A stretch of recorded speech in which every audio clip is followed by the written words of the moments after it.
Kita melakukan pengkajian, ya saya ya secara pribadi itu melakukan pengkajian itu kepada objek-objek digital, benda-benda digital. Ini milik Pak Jokowi bukan. Bukan milik Pak Jokowi, ini miliknya, mohon maaf ya, salah satu media. Guys, balik lagi bersama Akbar CK. Tifa makin ketar-ketir, Tifa ngeles kalau merasa tidak pernah meneliti ijazah Pak Jokowi dan tidak pernah menuduh ijazah Pak Jokowi palsu. Padahal di media sosial jejak digitalnya itu bersera ya kan guys. Nah, Tifa dibungkam oleh Perdi ya Bang Perdi, pendukungnya Pak Joko Widodo, dan juga Bung Rifai membungkam Profesor si pendukung Tifa guys.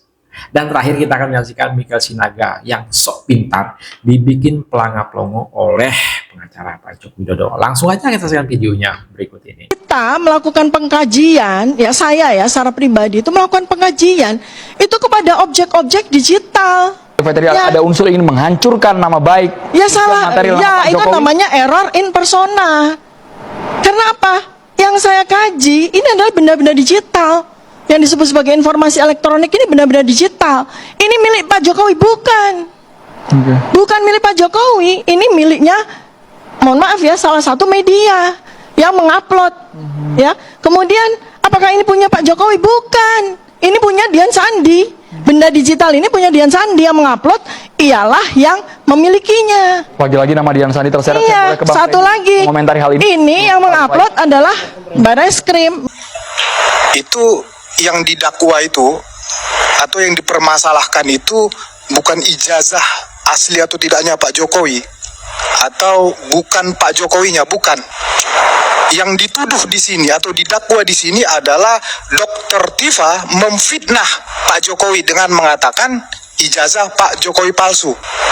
Itu jadi harus clear dulu. Walaupun nanti di dalam pembuktian ya secara otomatis Pak Jokowi sebagai pihak pelapor, sebagai pihak yang dirugikan akan membuktikan ya melalui proses hukum yang sudah berjalan di penyidikan, bahkan ketika melapor, memang itu proses pidana itu seperti itu. Ketika melapor dia harus membawa dokumen asli.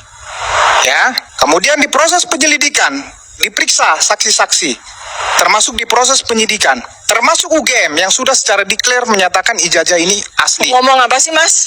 Ya, jadi dari setahun yang lalu saya dengar dia ngomongnya itu aja. Yang baru dong, baru dong. Itulah proses hukum ini. Ya, adik-adik harus tahu yang didakwa di sini adalah Dr. Tifa menuduh ijazah Pak Jokowi palsu. Bolak-balik ya, dan itu banyak buktinya. Menuduh. Dan itu banyak buktinya. Tidak ada informasi yang baru. Ya, kalau mengkritik, meneliti, ya setahun omongannya cuma gini. Itu beda aja dengan menuduh secara berulang-ulang. Ada pengetahuan yang baru enggak? Kalau nggak ada pengetahuan yang baru diam aja. Meneliti itu berbeda. Ulang terus. Menuduh tanpa bukti dan secara menuduh. Bisanya cuma satu kata. Menuduh dari setahun. Lebih dari setahun. Lebih dari 1 tahun kata-katamu cuma menuduh. Jadi bergantian Bapak Ibu, bergantian. Ya, jadi jelas ya kalau namanya mengkritik itu jelas berbeda dengan menuduh. Ya nanti tadi dikatakan tentu jaksa penuntut umum yang mendakwa ini ya akan menghadirkan bukti-bukti bahwa Dr. Tifa ini benar memfitnah, bahwa Dr. Tifa ini benar ya mencemarkan nama baik atau menyerang kehormatan. Itu yang dihadirkan, salah satunya misalnya tadi. Kemarin ya, sebetulnya saya ada katakan, sebuah hal yang bagus ya, sekali. Ada video. Pengadilan Negeri Jakarta ada Timur nanti dokumen dari media elektronik. Jadi ya, dari media sosial. Indonesia, nah itulah yang sudah akan dihadirkan oleh jaksa penuntut umum yang disampaikan oleh jaksa penuntut umum. Dr. Tifa, dari 28 tautan apakah 5 itu ada ucapan soal fitnah, soal mencemari nama baik Pak Jokowi? Sama sekali tidak. 5 tautan itu. Jadi makanya nih adik-adik semuanya, seluruh masyarakat Indonesia saya ajak ya, karena alhamdulillah setelah PN Jakarta Timur itu berhari-hari mengatakan mereka tidak mau live streaming, alhamdulillah pada H-1 itu mereka mengizinkan untuk live streaming. Ini adalah pelajaran yang sangat berharga buat kita semuanya, agar kita semua belajar hukum sehingga benar-benar tahu bagaimana sebenarnya hukum itu dipresentasikan dengan sangat baik, dan kita tuh forward gitu loh, belajar. Yang ada tuh pihak mereka tuh menuduh. Belajarlah bahwa ini adalah sebuah produk pengetahuan, dan ternyata begitu saya pelajari dan semua pakar itu mengatakan ini keliru, namanya error in objecto, salah pada objek, error in persona, salah pada orang yang didakwa. Kenapa ketika kemudian orang yang bertanya atau orang yang menjawab itu dinyatakan salah misalnya, ya, maka ada produk namanya undang-undang pers. Jadi ucapan itu muncul di sebuah tayangan televisi. Iya, jadi yang mana payung hukumnya adalah Dewan Pers. Dewan Pers gitu loh, bukan dipidanakan. Jadi kembali lagi ya, sebenarnya kalau nanti diikuti di proses nanti persidangan sidang ya, sebenarnya penyidik juga sudah mendengar keterangan Dewan Pers. Jadi perkara ini sendiri juga waktu dilakukan P19 oleh jaksa, banyak sekali juga pertanyaan-pertanyaan pendalaman yang tentunya mengedepankan prinsip kehati-hatian. Ya, diantaranya juga dari Dewan Pers juga sudah dengar keterangannya, dan akhirnya pihak jaksa merasa perkara ini tetap bisa diuji dalam persidangan. Artinya jaksa sendiri sudah memiliki keyakinan. Jaksa ini sebagai pihak independen ya, dia akan mengambil alih kepentingan korban dengan meneliti dulu semua pembuktian yang ada ya. Terutama mungkin pertama jaksa juga harus meyakini apakah ini jaksa ini asli atau palsu. Karena saya yakin kalau palsu jaksa tidak mungkin bisa menyatakan perkara ini P21. Ya, zolim. Itu saya yakin jaksa sudah bisa menjawab soal keaslian ijazah ini ya. Menimbulkan keyakinan bagi dirinya untuk melakukan penuntutan. Lalu kedua, melihat juga tadi yang seperti alasan-alasan kepentingan umum dan segala macam, jaksa juga sudah melakukan penelitian gitu ya. Nah, termasuk apakah ini dalam ranah pers, perlindungan pers atau tidak, juga jaksa saya pikir juga sudah melakukan pemeriksaan. Karena saya juga dan pada akhirnya program TV disebutkan ya, Bang Rifai, disebutkan ya.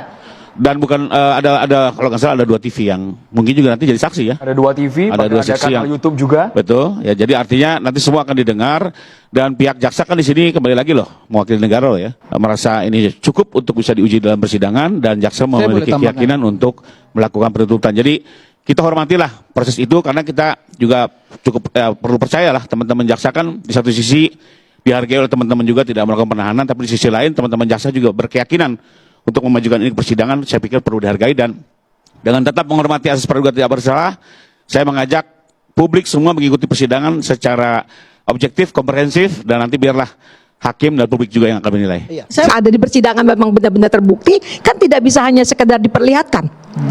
Harus diuji dulu. Tidak bisa hanya ini loh selesai, nggak bisa. Karena itu kan harus diuji dulu. Betul apa tidak? Gitu. Kalau cuma sekedar dilihatin gitu aja, ya namanya nggak ilmiah dong. Apakah nanti kelompok Pak Jokowi beneran akan hadir dan membawa bukti-bukti tersebut dan bisa diperlihatkan secara jelas? Memang upaya hukum yang kami lakukan ini untuk perboleh kepastian dan keadilan, Bu. Kami tidak mengejar titik temu. Kami juga tidak memaksa orang yang membenci harus menjadi sayang. Itu hak dalam negara demokrasi. Orang mau memuji Pak Jokowi silakan, sampai kapanpun silakan. Sampai ke akhirat pun benci ya, monggo-monggo kerso. Tapi izinkan juga kami ingin meluruskan persoalan kuliah ini, Bu. Ya, karena lagi-lagi buat Pak Jokowi, beliau sendiri dalam kondisi keluarga yang sangat terbatas, hidup di bantaran kali, menyelesaikan perkuliahan sampai bisa masuk di fakultas yang cukup ternama juga suatu kebanggaan. Orang tuanya mampu mengantarkan pendidikan anaknya dengan segala keterbatasan. Tapi sekarang hari ini seolah-olah diputar balik dengan semudah itu tanpa pertanggungjawaban. Ini yang menurut kami ingin diluruskan. Jadi intinya sekali lagi agar jelas ada kepastian. Apakah betul Pak Jokowi pernah berkuliah di UGM sehingga tuntas, dan apakah betul Pak Jokowi menerima ijazah ini asli dari UGM. Hanya itu. Dan biarlah di dalam negara hukum ini ya akhirnya yang bisa memutuskan pada saat terjadi perbedaan mendapatkan pengadilan. Kembali lagi, Pak Jokowi tidak mengejar soal pembinaan apa segala macam. Nanti di sidang beliau akan menyatakan itu. Nah, terkait dengan yang Ibu katakan apakah Pak Jokowi akan hadir, kebetulan kami 1 minggu yang lalu kembali lagi bertemu dengan Pak Jokowi di Jakarta. Beliau hadir habis upacara Bayangkara itu ya. Kami diundang dan saya menanyakan kembali, Bapak ini sudah banyak wartawan bertanya apakah Bapak akan hadir dalam persidangan Ibu Tifa. Beliau menyatakan akan hadir secara fisik dalam persidangan, tidak melalui Zoom, ya, karena beliau ingin menunjukkan penghormatannya kepada lembaga peradilan, datang seperti rakyat biasanya, melakukan upaya hukum dan memohonkan keadilan pada hakim, dan beliau akan melakukan itu seperti masyarakat biasa. Dan mungkin perlu dicatat, Prof, ini pertama kalinya dalam sejarah penegakan hukum di Indonesia seorang presiden datang langsung ke persidangan. Seperti kita ingat di zaman Pak Harto dulu, beliau tidak hadir karena keterbatasan fisik. Lalu kedua, kebetulan saya pernah menangani kasus Pak Hadi Ramalan di kasus Blue Gate. Kita ingin mendengar keterangan Pak Habibie, beliau juga waktu itu hadirnya secara telekonferensi dari kedutaan Indonesia di Jerman, ya. Jadi dua presiden tidak hadir, satu tidak hadir karena keterbatasan fisik, satu melalui telekonferensi, dan inilah pertama kalinya beliau hadir seperti rakyat biasa, duduk di Pengadilan Negeri Jakarta Timur dan akan menjelaskan seluruh fakta yang dia ketahui secara di bawah sumpah, dan beliau akan menunjukkan seluruh bukti-bukti yang dimiliki yang memang sebagian besar sudah disita oleh pihak penyidik dan sekarang dipegang oleh jaksa, ya. Dan beliau memastikan juga selain akan menunjukkan ijazah SMA dan S1,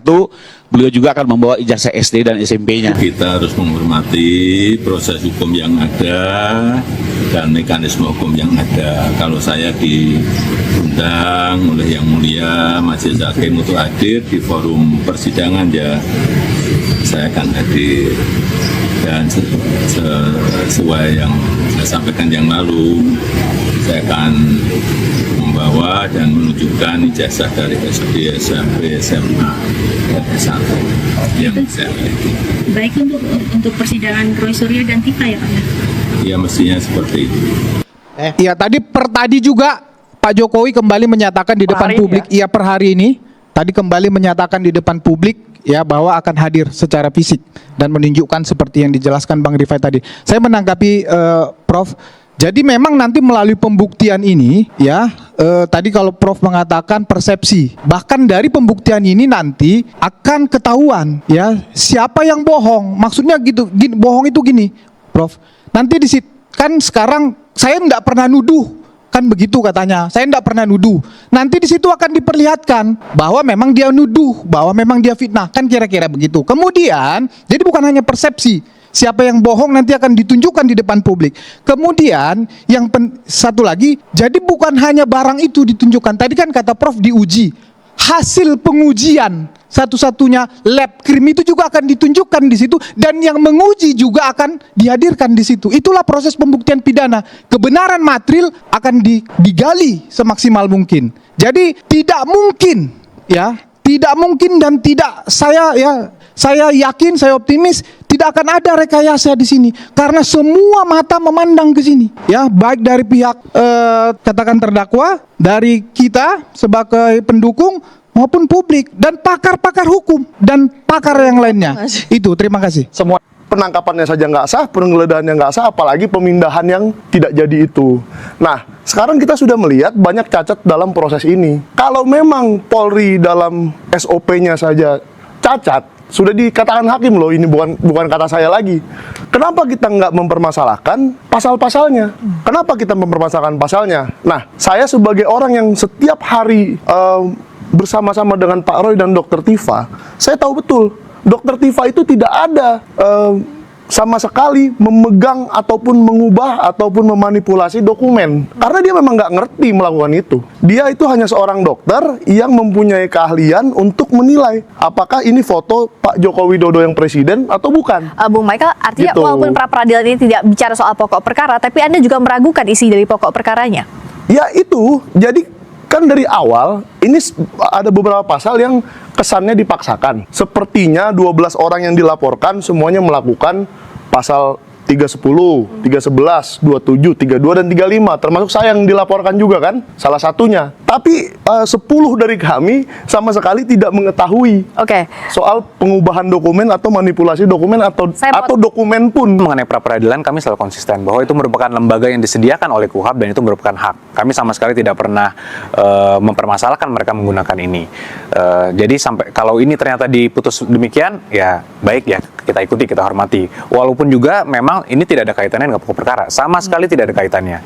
Jadi tadi kalau kami cermati juga, tadi itu memang alasan-alasan yang diambil oleh Yang Mulia Hakim juga bahwa ada katanya ketidaksesuaian dalam permohonan ketika ke PN, ke KPN dengan surat perintah penangkapannya. Jadi ini lebih hal administratif sebenarnya Mbak Friska. Jadi kalau yang kami dengar tadi tidak ada sama sekali uraian hakim mengenai penangkapannya brutal seperti 330 SPKI. Itu sama sekali tidak ada. Jadi putusan Prapit seperti ini memang hal yang sangat biasa saja dan itu sering terjadi di perkara-perkara lain. Jadi kami sih tidak terlalu concern mengenai putusan ini dan kami ingin fokus ke pokok perkara. Nah, apakah dengan Prapit ini kami menjadi mempertanyakan pokok perkara? Sama sekali tidak, Mbak. Justru kami ingin segera fokus ke pokok perkara sehingga klien kami dapat mendapatkan kepastian hukum. Nah, pertanyaannya kan sebenarnya sekarang kubu Mas Roy ini mengambil Prapit yang kedua. Nah, ini banyak pertanyaan-pertanyaan yang sebenarnya dilontarkan. Pertama, kenapa nggak sekaligus kemarin? Sekalipun memang ini hak Prapit kembali lagi. Yang kedua, penetapan tersangka sudah dari November tahun lalu. Kenapa baru sekarang dipermasalahkan? Tentu kan hal-hal ini menjadi pertanyaan-pertanyaan publik.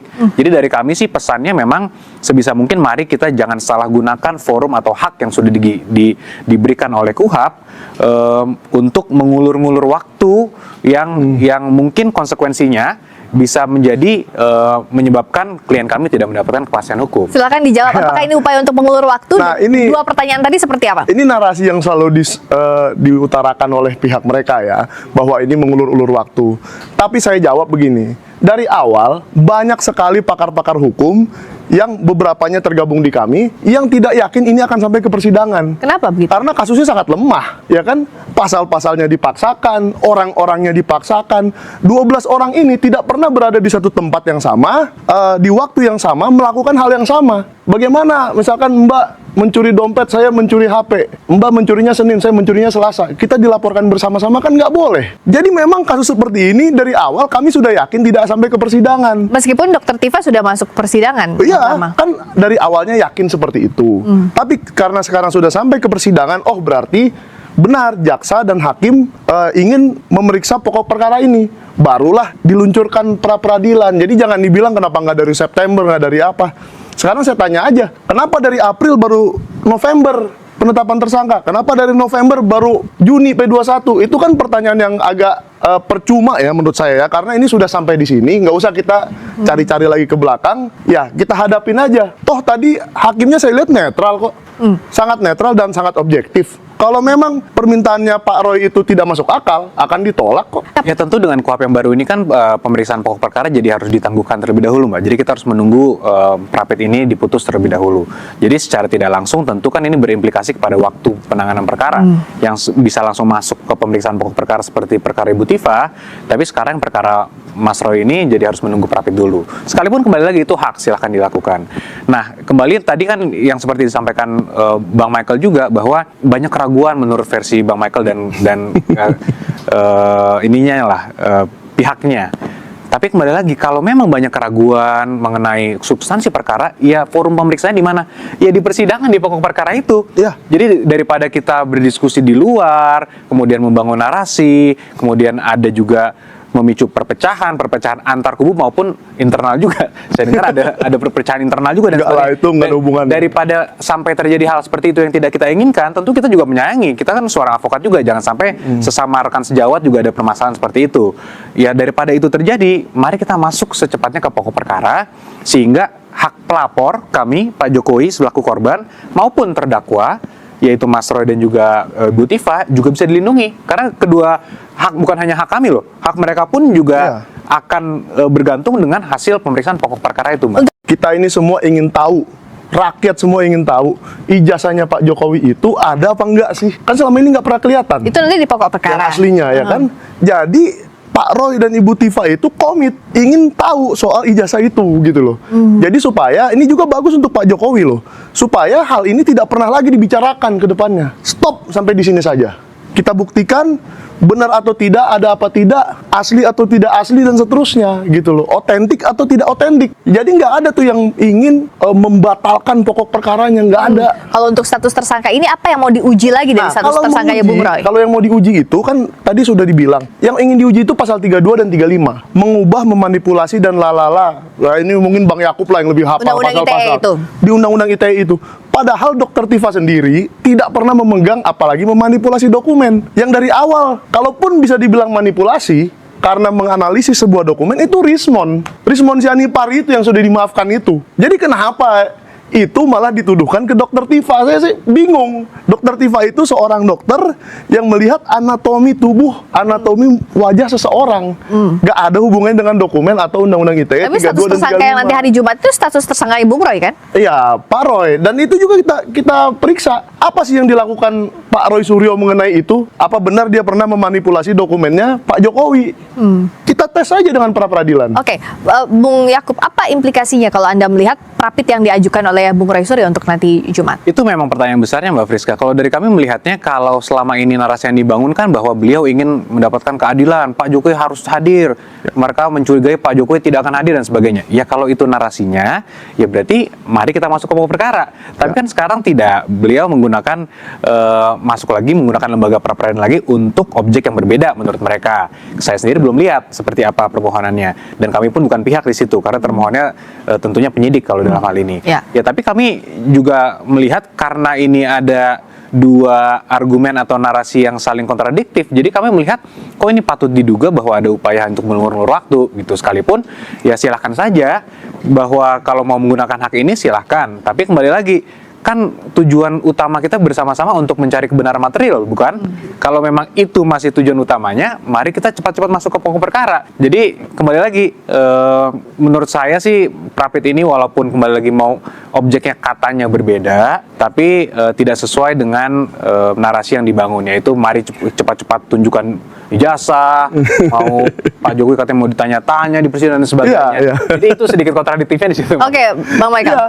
Yang membuat ini lama kan penyidiknya. Kan penyidiknya memakan waktu dari 30 April 2025 sampai sekarang. 1 tahun lebih. Jadi jangan gara-gara Pak Roy membuat pra-peradilan yang hanya 7 hari, pra-peradilan kedua juga hanya 7 hari. Bagaimana? Mau berapa kali pra-peradilan Bang Yakub kalau mau setahun seperti yang dilakukan penyidik? Nggak mungkin dong kita membuat 52 kali pra-peradilan. Jadi kalau namanya mengulur waktu itu nonsens menurut saya. Mau diulur pun berapa sih waktu yang diulur gitu. Jadi ini hanya karena kita awalnya tidak yakin ini sampai ke persidangan, ternyata sampai. Oke, kalau memang sampai, karena begini Mbak, beberapa kali pengadilan yang lain seperti di Solo dan di mana itu NO semua, ya kan? Berarti tidak sampai ke pokok perkara. Jadi kami pun mengira dari awal, oh ini tidak sampai ke pokok perkara. Tapi karena sampai, ayo kita pra-peradilankan dulu supaya pokok perkaranya jelas. Benar nggak ada 3235 mengubah dokumen itu? Karena saya pun waktu di BAP, saya sebagai terlapor, ditanyakan soal itu. Mengubah dokumen, memanipulasi dokumen, malah nggak ada. Pak Roy aja tidak tahu itu apa yang dimanipulasi dokumennya, apalagi saya. Gitu soal pertanyaan ini apakah tepat untuk di pra-peradilan? Nah, itu sebenarnya good question Mbak Friska. Justru kalau kita mau mengecek apakah ini sudah sesuai pasalnya, kekuatan pembuktian dan sebagainya, itu adanya di pokok perkara. Jadi forumnya menurut kami tidak tepat kalau itu di pra-peradilan, karena di pra-peradilan itu akan diperiksa mengenai formilnya. Apakah contoh penetapan tersangkanya sudah ada 2 alat bukti. 2 alat bukti ini kan sangat subjektif. Apa yang dinilai 2 alat bukti? Kalau menurut penyidik sudah cukup, ya silahkan aja lanjut. Dan faktanya apa? Faktanya seluruh alat bukti yang sah dan berkas perkara sudah diterima oleh kejaksaan. Berarti kejaksaan sudah sepakat dengan kami nih bahwa ada tindak pidana di sini, yang terdakwanya ada 2 orang ini. Mari kita sidangkan, kita cari kebenaran material, kita serahkan pada majelis hakim. Kan itu sebenarnya stance-nya sekarang. Tapi kalau sekarang mundur lagi mengatakan bahwa tunggu dulu, kita cek dulu kekuatan alat bukti ini di pra-peradilan loh. Kok jadi salah kamar? Oh, bukan alat buktinya, jadi pasalnya Bang. Kekuatan pembuktian ini dan persesuaian pasal itu adanya di pokok perkara, Mbak. Ya, walaupun di dakwaan nanti seperti Ibu Tifa kan mengajukan eksepsi, itu forumnya silakan, boleh ada perlawanan diatur di situ. Iya. Kalau begitu caranya Mbak, enak aja nanti polisi misalnya dia mau menyidik seseorang, masukin aja pasal sebanyak-banyaknya, masukin aja 20 pasal, mana yang kena deh, gitu kan nggak boleh begitu penegakan hukum. Kita harus melihat pasalnya benar dulu, baru masuk ke persidangan. Bahkan seperti yang kemarin terjadi, 3 orang pelapor gugur loh, yang namanya Andi Kurniawan, Lecumanan, dan Maret Samuel Sweken itu gugur ya Bang ya? Ya. Yang tersisanya Pak Joko Widodo, berarti kan tidak terbukti. Berarti kan bisa saja yang dilakukan penyidik selama ini sampai ke tanggal P21 itu ada yang salah. Dan itu tersaring oleh jaksa, 3 orang itu tersaring oleh jaksa. Mungkin kalau di jaksa tidak melihat bahwa itu bisa disaring, ya udah kita coba saring lewat pra-peradilan.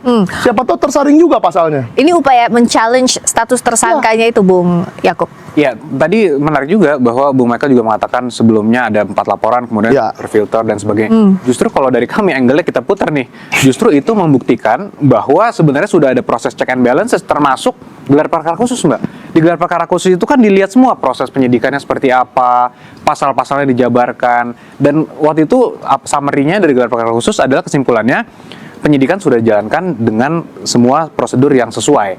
Jadi tidak ada kesalahan, pelanggaran dan sebagainya, termasuk ketepatan pasal di situ. Nah, kemudian dicek and balance lagi oleh kejaksaan dalam proses pelimpahan. Ternyata diterima juga, kejaksaan meyakini sudah sesuai pasal-pasalnya. Terakhir nih check and balance terakhir ada di persidangan. Nanti majelis yang menilai. Jadi prosesnya menurut kami sudah berjalan dengan baik, tinggal kita tunggu saja seperti apa. Nah, terakhir voice-nya ada di siapa? Voice-nya ada di majelis hakim. Jadi itu yang kita tunggu, Mbak.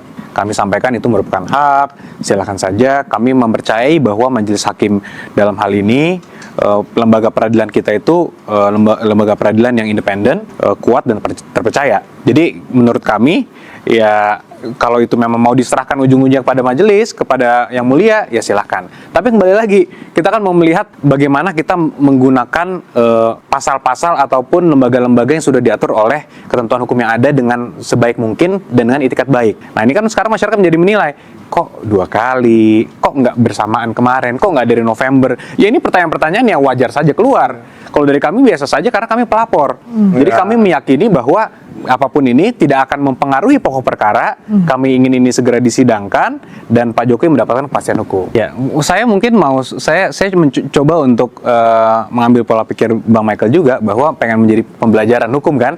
Sama juga kami ingin ini cepat masuk pokok perkara agar menjadi pembelajaran hukum bahwa negara ini memiliki hukum positif yang berlaku.